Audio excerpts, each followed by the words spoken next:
Good morning, everybody. We are almost there, just about there. And before we get to the NFL draft, I want to go over what I'm calling the leftovers.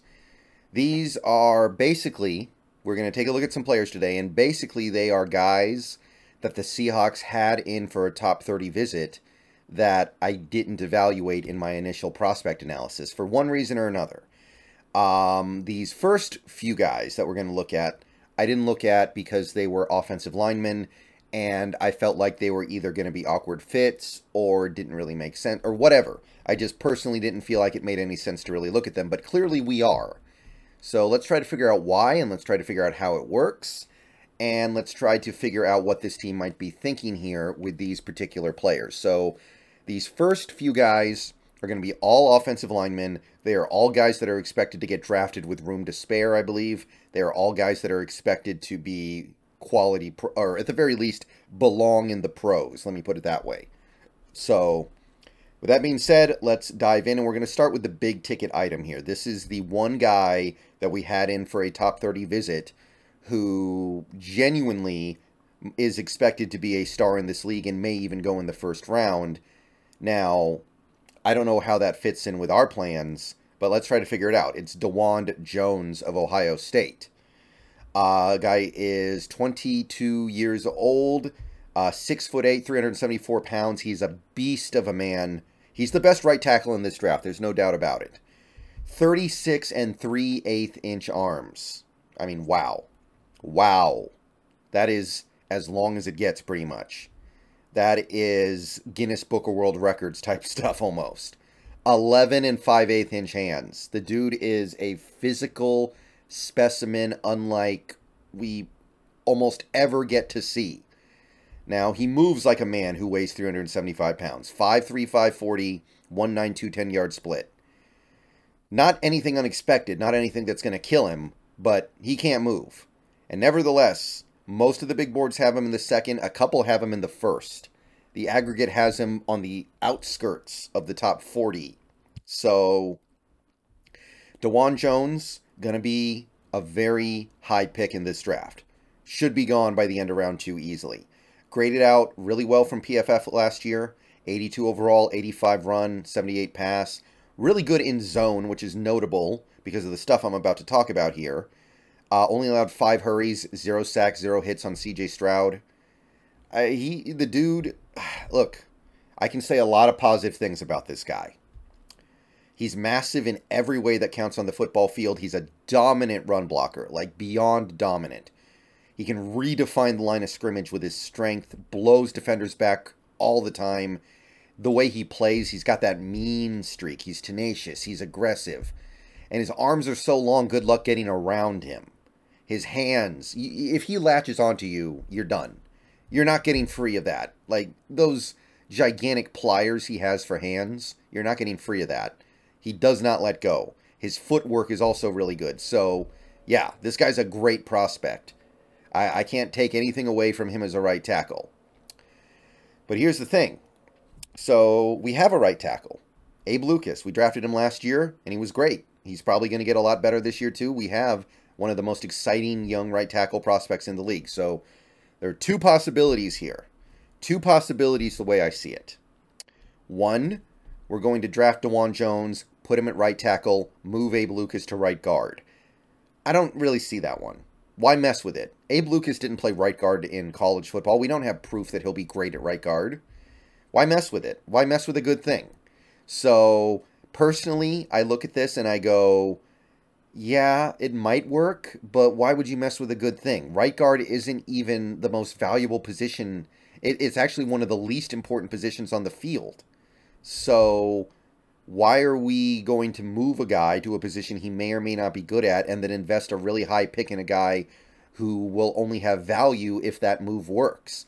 Like, that's a net zero. If we put Dawand Jones at right tackle this year and move Abe Lucas inside and he doesn't play well at right guard, then it's not a positive. Even if Dawand Jones plays well, you didn't make anything better. You might have made things worse very easily. The other possibility is that we're going to be moving Dawand Jones to guard. And this is something that the Rams have done because it fits their offense. Therefore, it also fits our Shane Waldron offense.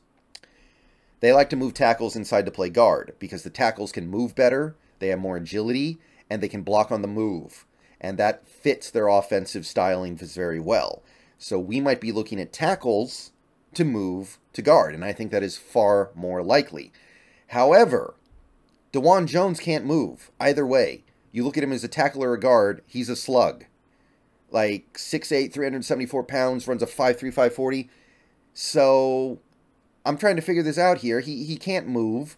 I mean, he did a little bit of pulling at Ohio State, and he wasn't terrible at it, but it's clearly not going to be something that he's very good at. He's got no reps at the position to date, so we have no proof that he can do it. His change of direction skills are bad.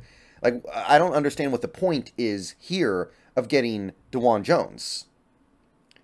So, yeah, he's worth a second-round pick all day. I got no problem acknowledging that, but, like, if you're going to move him to guard because you want a more mobile guard, why are you getting one of the tackles who can't move? So I'm not convinced it would be worth it to us. I don't get this one. I love the player, but it doesn't really make sense at this point to me. This next guy, on the other hand, is in a similar bucket in terms of the idea. It's Tyler Steen of Alabama. He is a tackle that we would take probably to move to guard. But unlike Dawand Jones, I actually get it. I understand the value here. Tyler Steen of Alabama, let's talk about him. 23 years old, 6'6", 321 pounds, 32 and 3/4 inch arms, 10.5 inch hands. Did a 29-inch vert, 9 foot 1 inch broad, 4.5, 9, 10 yard, 20 yard shuttle, 31 bench press reps. So a little bit on the slower side, not super athletic, but very strong. Most big boards have him going in round 3. That's where the aggregate has him. Graded out decently last year, not great, nothing over the top. Alabama's offensive line was not considered a sterling unit last year overall. Gave up 19 hurries to Bryce Young. But definitely an intriguing prospect. He's a good athlete for his size, excellent in pass protection. He understands how to pass protect really well. He's got that stuff on lockdown. Uses his hands really well when he's engaging with offensive linemen. Understands the positioning well. He moves pretty well laterally, maybe even really well given how big he is. He's very good at moving side to side. He's got enough strength to anchor effectively. And if you put him on the move, get him to the second level, have him blocking linebackers, going to be great run blocking in that capacity. So Tyler Steen is another guy who we would move from tackle to guard, but this guy can actually work in space. This makes sense. This is like, okay, you're getting the benefits of a tackle at the guard position. Now, his technique is a little inconsistent. He's going to need some coaching in that regard. He may not be ready day one. Sometimes he gets caught out of position. Sometimes he loses his balance a little bit when he's run blocking. He can get bull rushed at times because he doesn't have the greatest core strength. So you move him to guard, he's not going to be a people mover. He's not going to be one of these bosses who just stands stout in the middle all the time like Osiris Torrance. But he is going to give you that great mobility. This is what this offense is all about right now. So Tyler Steen, this actually makes some sense. I see what we're getting here. This is an opportunity to gain something that you normally wouldn't get at the guard position. There are some guys. Like another Alabama prospect I really like, Emil Ekiyor Jr. He's a right guard who I think would play right guard in the NFL and probably be really good at it because he is mobile there. But this guy might be more mobile at it because he has experience at tackle. It's at least possible. So Tyler Steen, this makes sense to me. He's got the movement ability that is atypical of the position. He's got athletic upside to be exactly what this offense needs. He would be a stylistic fit. So, third round, yeah, I'll take him in the third round. I don't know if I would take him at our 83? But very close. If we took him at 83, I would have no real objection to it. So those are the two tackles we've had in for top 30 visits so far. Both these guys, we visited with them, and I believe that we are doing it through the lens of let's find a guy who we can move to guard. And Tyler Steen makes all the sense in the world to me to move to guard. He might have done it anyway, but if he comes here and does it, he'll be fitting right in. Dawand Jones, That's a little confusing to me. Like, he's a beast, but I mean, you're not gaining anything mobility-wise. And you're going to have to spend such a high pick on him. You might even have to spend your second first-round pick on him, for all I know. That's possible. He is viewed as the best right tackle far and away in this draft.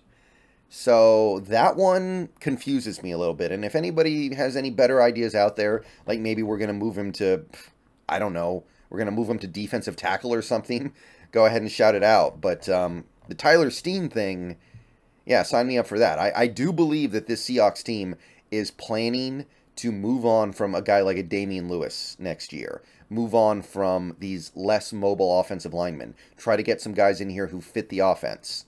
And moving Tyler Steen into the offensive line would be a big step in the right direction there.